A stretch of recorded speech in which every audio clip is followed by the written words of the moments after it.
I'm just going to mark SGX right now because it's almost 8 o'clock. So not SGX, GIFT Nifty. So GIFT Nifty will start seeing action and activity.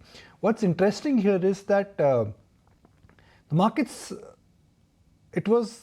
secretly knew that a military action from India was coming. So no surprises on that.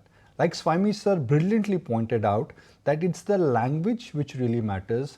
It's the choice of weapons in this case which have been used, which is in signaling. And at 10 o'clock, I guess you will get more details from the army in terms of impact, in terms of escalation, in terms of any kind of an Pakistani retaliation. What we know, and if I look at our sister channel Times Now, that firing at LOC continues.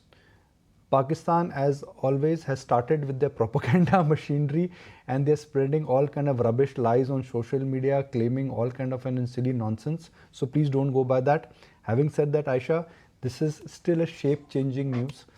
In the morning, I got up and I just felt patriotic about what's happened, that, Operation Sindoor. And, you've really hit the spine of terrorist attacks, some of the important camps right now. So yes, I will not deny. It was early start for all of us. It may be late night for all of us, but I can just say that Bharat Mata ki jai. Yeah, absolutely. And, sure to say that there will be some amount of market volatility perhaps for the last 3 odd days and pretty much all through last week. We've just been sort of consolidating in a very, very narrow band for the market. But the Nifty futures, they have taken a little bit of a knock. I don't know if we can bring up the GIFT Nifty or not. From where it was overnight to now, you've definitely seen a little bit of a slide down. Right now, it's currently at that 24,350 thereabouts print. Yesterday we managed pretty okay. We were around 24,400. So that adjusted mark is indicating a 100-point dip down coming in right now. There you go, a little bit soft from those levels from where we left it off in trade yesterday. But yeah, I just really wonder what is the resolution to this, because India time and again has always retaliated to Pakistan's attacks, to their moves. Is there any resolution to the India-Pak situation? You just always wonder that.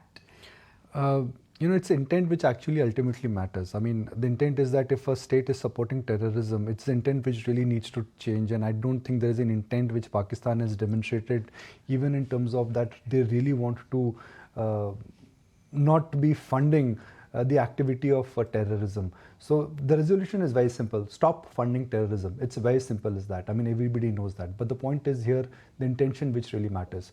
Now, from a market standpoint, what is important here? What is important here is that first, that press conference at 10 o'clock, where the first official word will come from the armed forces in terms of what the nature of the attack is and what has been the retaliation. Second, what would be the choice of words? Third, what kind of retaliation we are likely to see. India will claim victory, but will they claim a mild victory, or Pakistan will completely deny what clearly is happening in terms of the attack which has happened and in terms of retaliation which they are planning. Yuvar Bhatt joins us with on-ground report on security measures in the valley. As you can read on our television screen or your television screen, that security measures have been implemented. Certain areas have been declared as no-fly zone.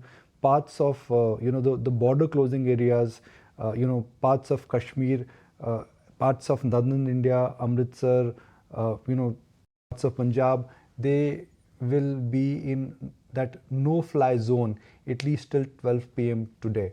Chandigarh, Rajkot, Jamnagar, of course, is Gujarat, where the Reliance plant is. Indian Army, 3 innocent civilians lost their life in indiscriminate firing and shelling by Pakistan Army, which means there is firing which is happening at the LOC by the Pakistan Army. It's a shape-changing news, Aisha. It will evolve because right now the propaganda machinery of Pakistan has started. I mean, they are champions in spending propaganda, so read all kind of rubbish which is there in social media. But go by the official version. Now coming back to markets, I mean, we're a market channel. Look, markets knew this was coming. Now, and I'm hoping that this simmers the next 24 hours and 48 hours and India is able to claim victory. Pakistan is able to understand that, look, what they've done is wrong. If it really simmers down in 24 hours and 48 hours, then it's a no event from a market standpoint. But if it escalates, if this tip of the iceberg and not the shape of the iceberg, then we do have a patch of ugly volatility which is really going to be hitting us. Okay, let's try.